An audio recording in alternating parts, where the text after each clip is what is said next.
बलबूते पर। तुम होम मिनिस्टर किसके दम पर बने?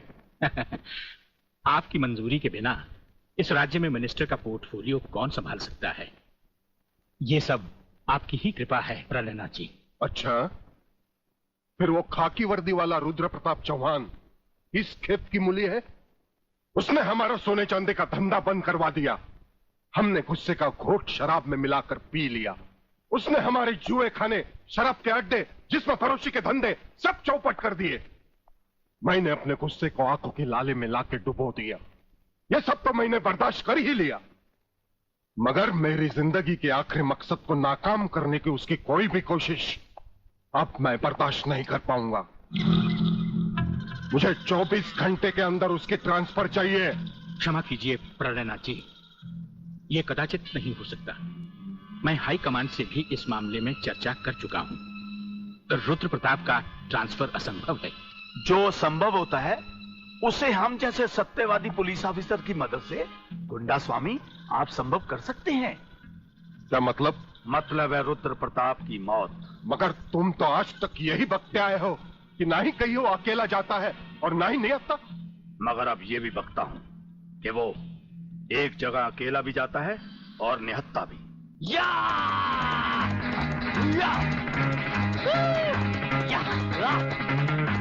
अरे लगाम खींचो खींचो खींचो। Halt halt halt. अरे वाह बेटा वाह, अब तुम परफेक्ट राइडर हो गए हो। चलो रेस लगाते हैं। मैं तुम्हें आधे रास्ते का हैंडीकैप देता हूँ, तुम आधा रास्ता पहुंचोगे, मैं यहाँ से स्टार्ट लेता हूँ। चलो चलो।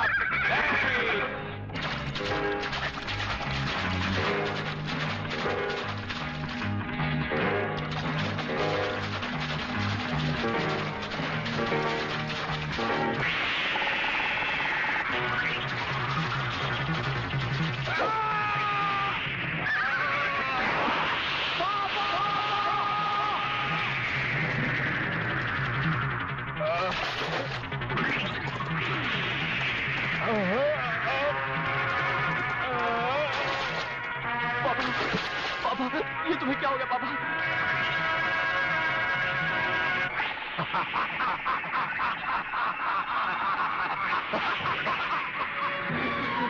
पापा, पापा, पापा।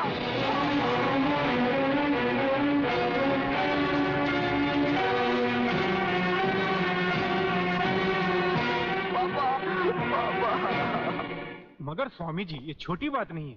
किसी दिन अगर उसने आपको पहचान लिया तो? गोटिया, जिस दिन उसकी आंखें मुझे पहचान लेगी उसी दिन उसे भी उसके बाप के पास पहुंचा दिया जाएगा।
आज मिल गया एक और सच्चाई का पुजारी मिट्टी में। आग इनके शरीर को तो राख कर देगी, लेकिन इनकी आत्मा की आवाज कभी मिट नहीं पाएगी। पुलिस डिपार्टमेंट के इतिहास में डीआईजी रुद्र प्रताप चौहान का नाम सुनहरे अक्षरों में लिखा जाएगा। बहन, भगवान की मर्जी के सामने इंसान बेबस है। मुझे आपके परिवार के साथ पूरी हमदर्दी है। बहुत हो गई हमदर्दी। मंत्री साहब, ये भाषण बंद कर दीजिए। कुछ ही दिनों के बाद आप ही के डिपार्टमेंट के लोग जब इनका घर खाली करवाने जाएंगे ना, तब मैं पूछूंगा आपको हमदर्दी के बारे में। Bagle, control yourself. जब तक हमारे डिपार्टमेंट के गद्दार और खादी के कपड़े के पीछे छिपे हुए दरिंदे जिंदा रहेंगे ना, ये चिताएं ऐसी ही जलती रहेगी, एक के बाद एक। कुछ चंद सिक्के मिलेंगे भाभी को सरकार की तरफ से भविष्य के लिए। Bagle, stop it. बोलने दो इसे, ठीक ही तो कह रहा है। लेकिन मैं वचन देता हूं कि डीआईजी रुद्र प्रताप की कुर्बानी व्यर्थ नहीं जाएगी। मैंने दिल्ली में केंद्र सरकार से बात कर ली है। इनकी हत्या की तुरंत ही न्यायिक जांच होगी। आज तक कौन सी कमेटी ने सही जांच करके मुजरिम को सजा दी है? यह आपकी कमेटी समिति की जांच की फाइलें होती है ना, ये ढुलमुल सरकार बदलते ही गुम हो जाती है। न्यायिक जांच करेगी दिल्ली, अंधी और वैरी दिल्ली। ये दिल्ली बस मुंह है इसलिए पटर पटर करती रहती है। ये करना है, ये होना चाहिए, हमें दिखाना है। बस दिल को तसल्ली देने के लिए अच्छा लफ्ज है दिल्ली। इंस्पेक्टर वागले, मैं तुम्हें सस्पेंड करता हूं। बस सस्पेंड होते होते मैं थक गया हूं। निकाल दो मुझे नौकरी से। सच्चे पुलिस की या तो मौत होती है या तो सस्पेंड किया जाता है। इस वर्दी ने मेरे हाथ काटे, वरना एक एक गले चीर देता मैं।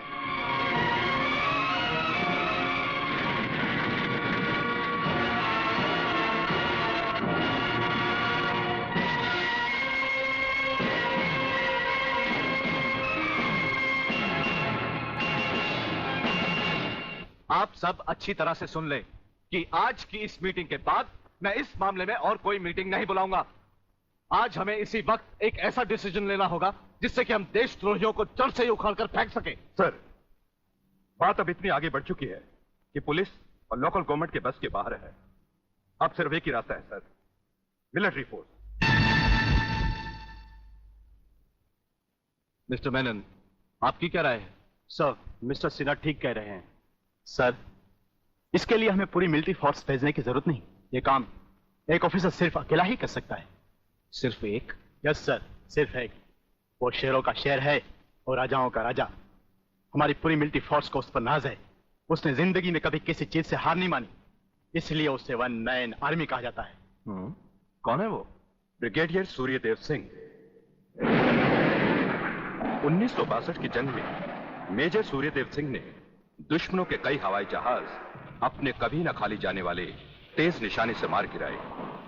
उनकी इस दिलेरी और बहादुरी की कद्र करते हुए सरकार ने उन्हें परमवीर चक्र से सम्मानित किया और उसी के साथ मेजर से ब्रिगेडियर बना दिया। ऐसी ही बहादुरी और जांबाजी उन्होंने 1965 की जंग में भी कर दिखाई। टैंक युद्ध में दुश्मन के दांत खट्टे करते हुए ब्रिगेडियर सूर्यदेव सिंह आगे ही बढ़ते चले गए। खुद अकेले ही मशीन गन लेकर दुश्मन के खेमे में घुस गए और दुश्मनों की 4 चौकियों पर तिरंगा लहरा दिया। सिर्फ यही नहीं, इससे भी बढ़कर दिलेरी और बहादुरी उन्होंने 1971 की जंग में भी कर दिखाई और दुश्मनों को मुंह तोड़ जवाब दिया। सत्यवादी दुबे, दोगले के औलाद ये कौन सी फिल्म लाया है? हमें उसकी सूरत देखनी है, उसकी बहादुरी की चर्चा नहीं सुननी। अरे जंग के मैदान में कोई भी तिस्मारखा बनकर वीर और परमवीर चक्र झटक लेता ही है, लेकिन वो कितना भी बहादुर क्यों ना हो, मेरी तलवार की धार से और गोलियों की बौछार से उसे कोई नहीं बचा सकता। कोई नहीं। ना तलवार की धार से, ना गोलियों की बौछार से। बनना डरता है तो सिर्फ परवरदिगार से।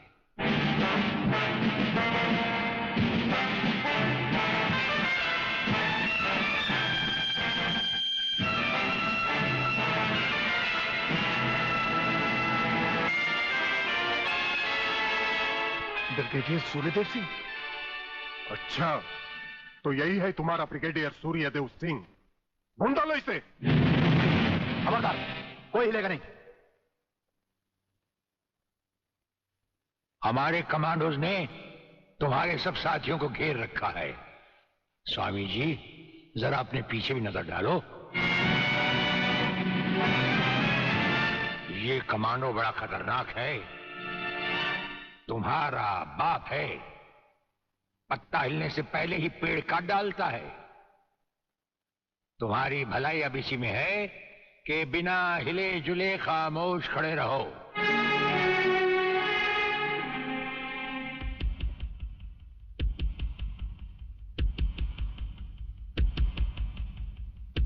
दुबे नाम है सत्यवादी।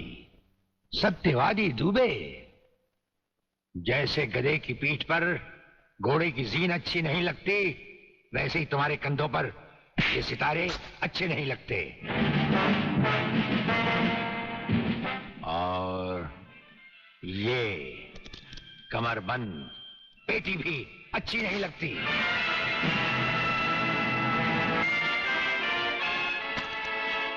अब वो कसम याद करो जो तुमने खाई थी ये वर्दी पहनने से पहले।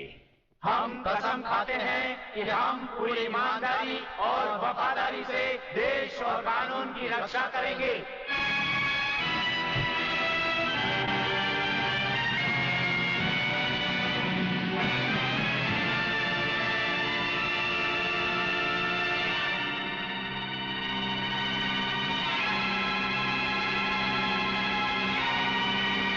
हम तुम्हें सिर्फ ये बताने आए हैं कि अगर तुमने तिरंगे के खिलाफ कोई भी कदम उठाया तो हम तुम्हें वो मौत देंगे जो ना तो किसी कानून की किताब में लिखी होगी और ना ही कभी किसी मुजरिम ने सोची होगी।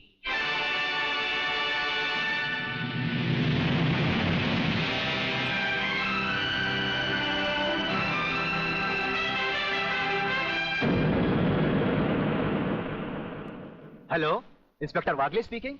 No, suspended inspector Shivajirao Wagle speaking. Sir, DSP साहब ने आपको अर्जेंट बुलाया है। कल से ड्यूटी ज्वाइन करनी है। फिर?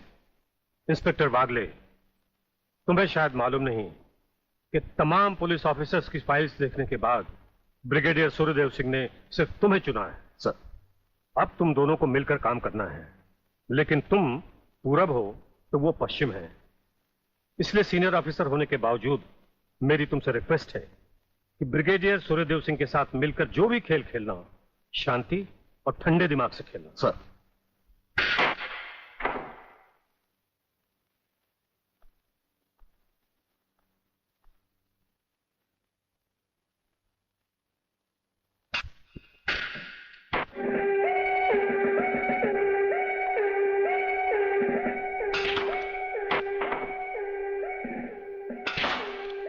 बड़े प्यार से खेलते हैं आप।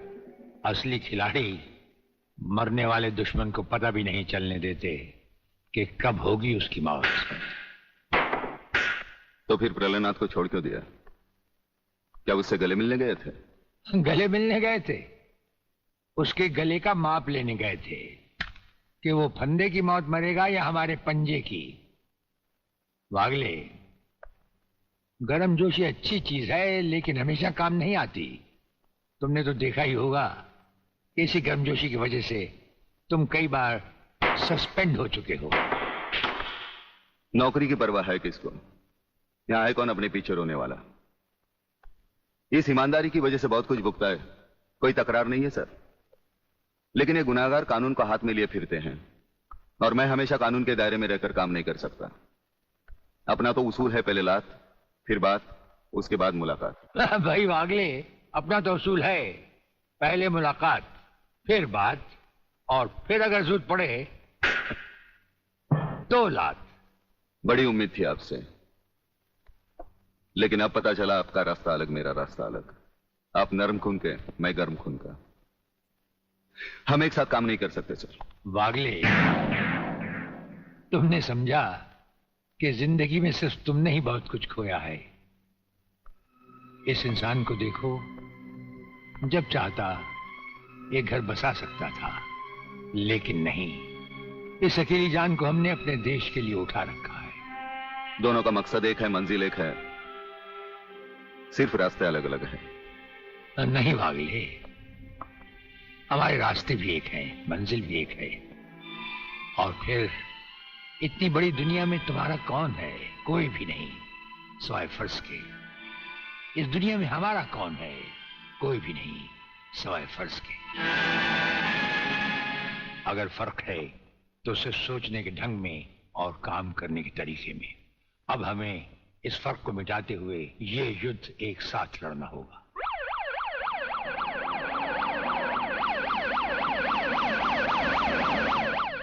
मुझे अपनी जान की तो परवाह नहीं है, लेकिन आप इस तरह खुलेआम गाड़ी में घूम रहे हैं, ये खतरा मैं उठा नहीं सकता। जिस गाड़ी में तुम बैठे हो ये मामूली गाड़ी नहीं। मामूली गाड़ी मामूली आदमियों के लिए होती है, ये गैर मामूली गाड़ी है, एक गैर मामूली इंसान के लिए। बुलेट प्रूफ, और इसमें ऐसे ऐसे गैजेट लगे हुए हैं जो बम से लेकर पटाखे तक की खबर में मिल जाती है। लेकिन इस वक्त हम जा कहां रहे सर? गाड़ी रुकने पर तुम्हें खुद ब खुद पता चल जाएगा।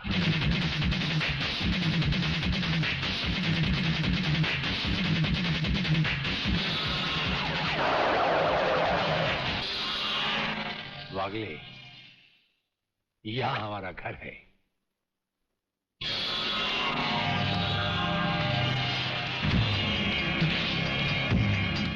यहां तो सिर्फ चारों तरफ जंगल ही जंगल नजर आ रहा है, रहने की तो कोई जगह ही नजर नहीं आ रही। अभी नजर आ जाएगा बहादुर।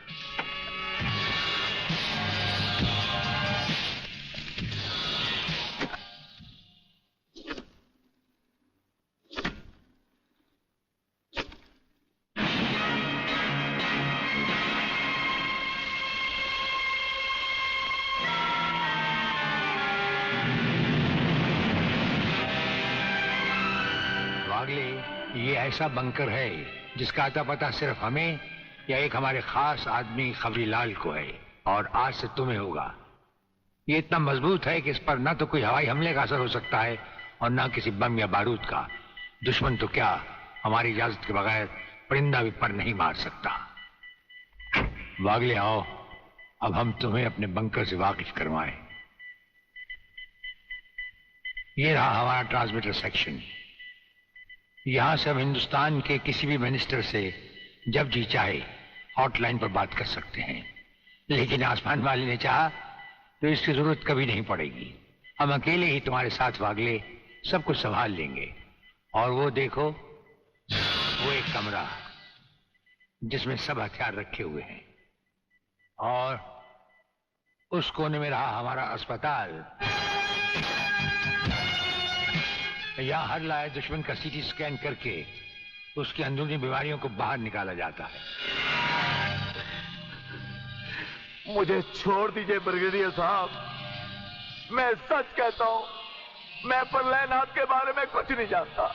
मुझे छोड़ दीजिए ब्रिगेडियर साहब। और छोड़ तो तुम्हें जरूर देंगे, लेकिन तुम मोटे बहुत हो, थोड़ी चर्बी कम होने के बाद। ये अस्पताल मेरे हवाले कर दीजिए सर, चर्बी कम करने के बहुत से तरीके मुझे मालूम है। हाँ, गुड वागले।